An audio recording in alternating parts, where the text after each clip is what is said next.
I avui ja ho han vist, tenim al nostre plató el senyor Joan Alginet, regidor de Cultura, Educació i Comunicació de Deltebre. Molt bon dia de nou. Bon dia. Enguany han fet les festes de la segregació per commemorar els 35 anys de la segregació de Deltebre respecte de Tortosa. Quin balanç han fet des de l'Ajuntament? Bueno, el balanç no pot ser altre que positiu. Enguany el que es va fer referent als altres anys un canvi de model. Nosaltres havíem vingut fent des de l'any 79 la tradicional fira multisectorial, que va néixer la festa de la Delta Fira, una fira multisectorial, i enguany, fruit també de la situació econòmica que estem vivint i també de la necessitat de donar-li un nou impuls i un nou gir, han canviat de model. Hem passat d'una fira multisectorial que al nostre municipi ja s'havia quedat esgotada, al territori tothom ho sabem, exceptuant les fires d'Amposta i Tortosa, les altres fires s'estan especialitzant i van fer un canvi de model. El nostre canvi de model era donar-li més importància al motiu pel qual va néixer Delta Fira, que eren les festes de la segregació del municipi, de les barriades de la Cava i Josep Maria de Tortosa, i per tant donar-li aquest nou impuls a les festes de la segregació, en uns actes amb molta implicació de moltes entitats i associacions.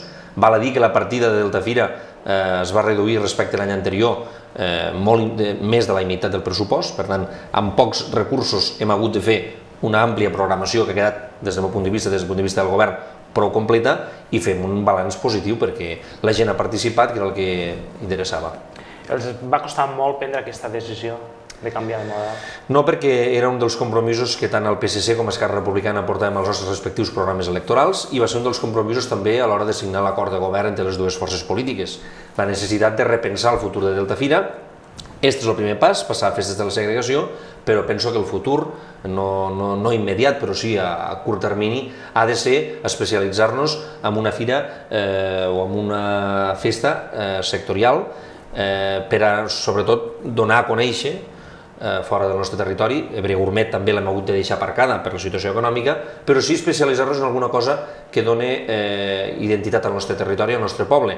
Pot ser la Fira del Turisme, pot ser l'arròs, poden ser les festes tradicionals, però especialitzar-nos en alguna cosa i potenciar aquella especialitat. No voler-ho abarcar tot, perquè en definitiva, com he dit abans, les fires multisectorials, exceptuant les més importants del territori, les altres ens havíem quedat a remolc i per tant ens cal marcar un objectiu i aquest objectiu potenciar-lo.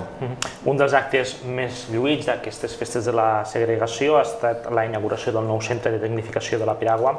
Què suposa per a Deltebre la posada en marxa d'aquest equipament? Tal com ha dit l'alcalde, en les imatges que hem vist, suposa per al municipi un gran pas endavant en seguir potenciant Deltebre com a capital del Delta, en seguir potenciant Deltebre com a capital de serveis, no tan sols serveis socials, sinó també equipaments esportius. Deltebre avui disposa d'unes instal·lacions esportives, no tan sols en matèria de piragua, sinó en les altres, que són l'enveja del territori, i això ens fa ser ambiciosos, sobretot en donar la cara al riu. El nostre municipi històricament ha vingut donant l'esquena, ara comencem a donar la cara al riu, no tan sols urbanísticament, sinó que amb infraestructures com la centre de Piragua Chinochano, que portarà el nom de Martí Calvo, i que per tant això ens dona una situació privilegiada per explotar turísticament, esportivament i també socialment el riu, que de fet és un gran recurs natural que tenim i que l'hem de saber explotar, i que per tant això ens situa, com he dit abans, en una situació privilegiada per ser Deltebre la capital del Delta i per ser Deltebre la capital esportiva i sobretot també en aigües tranquil·les a la vora del riu Ebre i amb els grans esportistes que té Chinochano. Tant l'alcalde de Deltebre, Gervasi Aspa, com el portaveu de Convergència i Unió, el senyor Lluís Soler, van aclarir en aquest plató que finalment s'ha trobat una fórmula per garantir el finançament d'aquestes instal·lacions. El conflicte entre les dues administracions, Ajuntament de Deltebre, Generalitat, ja està tancat? Jo crec que sí. La veritat és que sempre quan passen situacions d'aquestes, òbviament les parts defensen les seves posicions i és lògic que així sigui. Jo penso que s'ha buscat una solució correcta. L'alcalde ja va demanar disculpes per un error que va haver a l'hora de formular el comunicat. Jo penso que la voluntat de la Generalitat i la Secretaria General de l'Esport és trobar la solució, perquè a més és una instal·lació, com s'ha pogut veure, i a més tothom n'és conscient que suposen una gran importància per al municipi de Deltebre. L'Ajuntament, òbviament, arribarà a l'acord que sigui necessari per a que l'obra quedi acabada i que el problema quedi finiquitat, però jo penso que el problema no és que quedi tancat, sinó que ja està en vies de solucionar-se, com així ha de ser. Vostè és regidor d'Educació. Finalment el govern català va anunciar la setmana passada quina serà la subvenció per alumne per a les escoles bressol, per a les llars d'infants municipals. Es parla d'un màxim de 1.300 euros per alumne, però la versió oficial és que Ensenyament finançarà les llars d'infants segons les rendes de les famílies, en primer lloc, i segons la realitat socioeconòmica de cada població. En quina situació queda la llar d'infants municipal de Deltebre, que me consta que tenien un problema greu de finançament de les places? Bé, quan un analitza tot el procediment de les llars d'infants i les notes de premsa i les declaracions es queda una mica estupefacte perquè s'ha portat aquest tema de la pitjor manera que s'hagués pogut portar, no? Perquè les llars d'infants no són ni un luxe ni són un servei d'última necessitat, no? Al contrari, és un servei bàsic, social, en què les famílies no porten els seus nens i nenes a les escoles bressol per un luxe, no? Els porten perquè han d'anar a treballar, no? I per tant, el poc tacte i el poc respecte que ha tingut la Conselleria d'Ensenyament en aquesta matèria queda palès en el ball de xifres, i cada vegada una xifra, i ara 1.300, i ara 1.600, però la realitat només és una. La realitat és que, faci el que faci la Generalitat, la primera porta que el ciutadà toca i la primera porta a la qual el ciutadà fa arribar la seva queixa, i en raó, és l'Ajuntament. I ens trobem en aquesta situació. L'any passat vam haver de pujar 7 euros la taxa a les famílies, perquè a més les taxes les aprova l'Ajuntament. Aquest any estem plantejant una pujada de 17 euros a part dels 7 que havíem pujat, en contra de la nostra voluntat, perquè òbviament la voluntat de cap govern és pujar cap impost, no? I més en el moment que estem, en què les famílies estan a l'atur, Deltebre és un dels municipis més afectats per l'atur, i que per tant això sabem que afectarà directament a les famílies, però s'ha de fer. S'ha de fer perquè hem passat dels 1.800 euros amb l'anterior govern als 1.300 en aquest, de moment, i tant de bo es quedi 1.300, però és que de cara al curs vinent, el preocupant és que Ensenyament finançarà les llars d'infants en funció de la realitat socioeconòmica de cada localitat. Clar, aquests paràmetres quins seran? En quins objectius o en quins criteris s'empararà la nova distribució? És una mica preocupant perquè tant les entitats municipalistes, la Federació de Municipis i l'ACM, estan preocupades i estan veient que primer el que ens havia dit la consellera, que ens donaria 1.600 per aquest curs, avançant primer una bestreta i després els 1.300, no s'ha complit, i que ens trobem davant d'aquesta situació difícil per a tothom. És molt greu també que s'hagin eliminat les beques a les escoles bressol, molt greu, i més greu encara és que de tot aquest procés que s'ha portat molt malament no s'hagi tocat ni un euro l'aportació a les llars d'infants privades, ni un euro, la gent ho ha de saber. En canvi, estem parlant de que l'escola bressol pública ha patit les retallades, ha patit les conseqüències d'aquesta visió poc social que té el govern de Catalunya, i que per tant ara hem de fer mans i mànigues als ajuntaments i trobar-nos òbviament en el descontent i en la queixa generalitzada de la gent, que tenen tota la raó del món a fer-nos arribar la seva queixa. Canviant de tema, com valoren, ens va sorprendre que el grup de Convergència i Unió aprovés el pressupost municipal que havien presentat el govern d'Esquerra i del PSC? Bé, jo crec que la intenció o la voluntat que va tenir Convergència i Unió recolzant el pressupost de l'Ajuntament de Deltebre, en primer lloc vol dir que no és un pressupost tan dolent per a que el principal grup de l'oposició el voti a favor. És un pressupost que s'ha fet comptant amb l'opinió de tots els grups de l'oposició. El regidor d'Hisenda, el senyor Rogelio, ha fet una excel·lent feina consultant i intentant sumar a tots els grups a l'acord, i això s'ha traduït simplement en un vot responsable des del meu punt de vista per part de Convergència i Unió. Així li vaig dir també personalment al seu portaveu. Jo, com a ciutadà de Deltebre, estic satisfet que el principal grup de l'oposició hagi recolzat els comptes d'un govern, perquè precisament són uns comptes molt realistes, molt clars, en els quals han pogut participar de forma directa i que són la mostra definitiva de que la intenció del govern d'Esquerra i PSC no és de limitar l'accés, no és de frenar l'oposició, al contrari, sumar-los a l'acord sempre que sigui possible, i la mostra està en el pressupost.